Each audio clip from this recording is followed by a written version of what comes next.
खुलुमबाय आंनि मेन उद्देश्यआ बेनो बुंनांगौआ जे आंनि फंबाय क्लिन्टन इसवारी बिफानि नामा माइकेल इसवारी गामिया अक्सिगुरि होननानै बुङो आरो पस्ट अफिसा रायमना डिस्ट्रिक्ट क'क्राझार पिएसआ गसाइगाव आरो आं बे क्लिन्टन इसवारीनिनो आङो बिदा देरसिन आङो बे क्लिन्टन इसवारीनि सोमोन्दै आङो बे बड'लेण्ड चेनेलनि गेजेरजों बेखौ आं मिथिहोनो सानदों जे आंनि फंबाया मैयानि समावहाय जे फुंनि समाव बिसोरो सिरियाखाना बेरायनानै फैनायनि उनाव बिसोरो गुवाहाटी गणेशगुरि मार्केटआव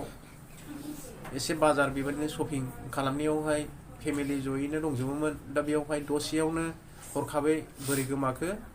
दा बेखौ मैयानिफ्राय नागिरब्लाबो दिनैसिमाव मोननो हायाखै बा दा समसिमबो मोननो हायाखै दा बेनिखायनो आङो साफ्रोमबो गुवाहाटीयाव थानाय जोंनि बर' माहारि नायगिरि बिथांमोनखौ आंनि गोसो गोरबोनिफ्राय खावलायनाय थाबाय जे बे रादाबनि गेजेरजों नोंथांमोना जुदि बे आंनि फंबायखौ जुदि मोननो हादोंब्ला अन्नानै बे स्क्रिनावहाय नाम्बार होनाय जागोन बे स्क्रिन नाम्बाराव कल खालामनानैहाय मानसिखौहाय बेबायदिनो न'सिम नङाब्लाबो एसपि ब्रान्चआव बेबायदिनो आंनि फंबाय सेकेन्ड थायो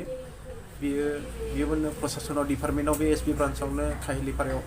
थाखायो बेयावनो दा बे बिथां फंबायनि मबाइल कन्टेक्ट नाम्बारखौबो बे स्क्रिनाव होनाय जागोन दा बेयावहाय कल खालामनानैहाय मानसिखौ मोननो हाबायब्ला जोंनि बर' जाति बा माहारिफ्रा बेबायदि गुवाहाटी सिटियाव थानायफ्रा मोनबायब्ला बे कन्टेक्ट नाम्बाराव कल खालामनानैहाय मानसिखौ जिमा होफैनो थाखाय आंनि गोसो गोरबोजों आं खावलायनाय थाबाय दा आङो मेन खावलायनाया बेनो दा मानसिया बारा बेबायदिनो सानस'नो हाया आरो बेबायदिनो स्कुल हाबदोंब्लाबो बियो